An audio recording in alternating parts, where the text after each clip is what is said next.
আসসালামু আলাইকুম দর্শক বন্ধুরা। বদসুরুত নাটকের গল্প এখন এমন এক পর্যায়ে এসে দাঁড়িয়েছে যেখানে প্রতিটি চরিত্রই যেন নিজের নিজের লড়াইয়ে ব্যস্ত।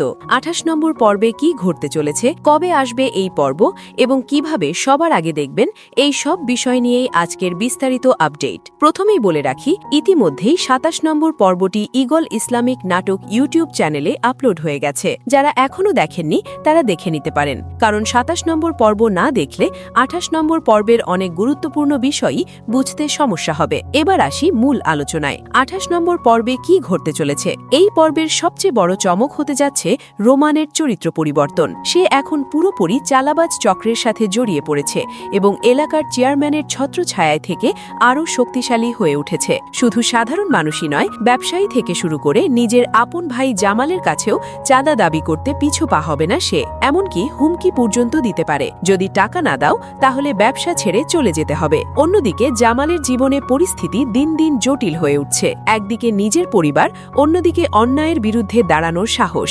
এই দুইয়ের মাঝে পড়ে সে মানসিকভাবে ভেঙে পড়ছে। তবে ২৮ নম্বর পর্বে আমরা দেখতে পারি জামাল এবার চুপ না থেকে প্রতিবাদ করার সিদ্ধান্ত নিতে পারে। সে হয়তো আইনি পদক্ষেপ নেয়ার কথাও ভাবতে পারে, অথবা সরাসরি রোমানের বিরুদ্ধে দাঁড়িয়ে যাবে। এদিকে জামালের সৎ মা এখনও থেমে নেই। তার মূল লক্ষ্য একটাই, জামালের সমস্ত সম্পত্তি নিজের দখলে নেয়া। এজন্য সে নতুন নতুন কৌশল আঁটছে এবং যে কোনো মূল্যে জামালকে দুর্বল করার চেষ্টা চালিয়ে যাচ্ছে। এমনকি পরিস্থিতি এমন জায়গায় যেতে পারে যেখানে জামাল ও মরিয়মকে বাসা থেকে বের করে দেওয়ার পরিকল্পনাও বাস্তব রূপ নিতে পারে। এবার আসি মায়ার জীবনের দিকে। মায়ার জীবনেও কিন্তু ঝড় থামেনি। যদিও সে দ্বিতীয়বার বিয়ে করেছে, তবুও শান্তি তার ভাগ্যে জোটেনি। তার স্বামী বজরুল বিদেশে থাকায় সে এক প্রকার একাই সংগ্রাম করছে। এরই মধ্যে নতুন সমস্যা তৈরি হয়েছে। বজরুলের বড় ভাই প্রতারণার মাধ্যমে সব সম্পত্তি নিজের নামে করে নিয়েছে। ২৮ নম্বর পর্বে আমরা দেখতে পারি মায়া এবার আগের মতো নরম থাকবে না। সে নিজের অধিকার ফিরে পেতে লড়াইয়ে নামতে পারে। প্রশ্ন হচ্ছে,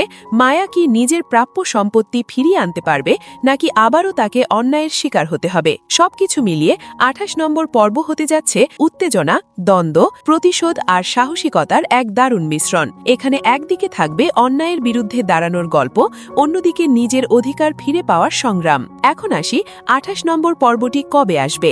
বদসুরত নাটকের ২৮ নম্বর পর্বটি আপনারা দেখতে পারবেন আগামী মঙ্গলবার দুপুর ৩টায় শুধুমাত্র ঈগল ইসলামিক নাটক ইউটিউব চ্যানেলে। তাই এই পর্বটি মিস না করতে চাইলে এখনই চ্যানেলটি সাবস্ক্রাইব করে অল নোটিফিকেশন অন করে রাখুন।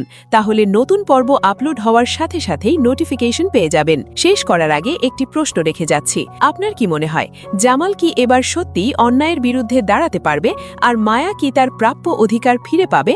আপনার মতামত অবশ্যই কমেন্ট করে জানাবেন। আজ এই পর্যন্তই।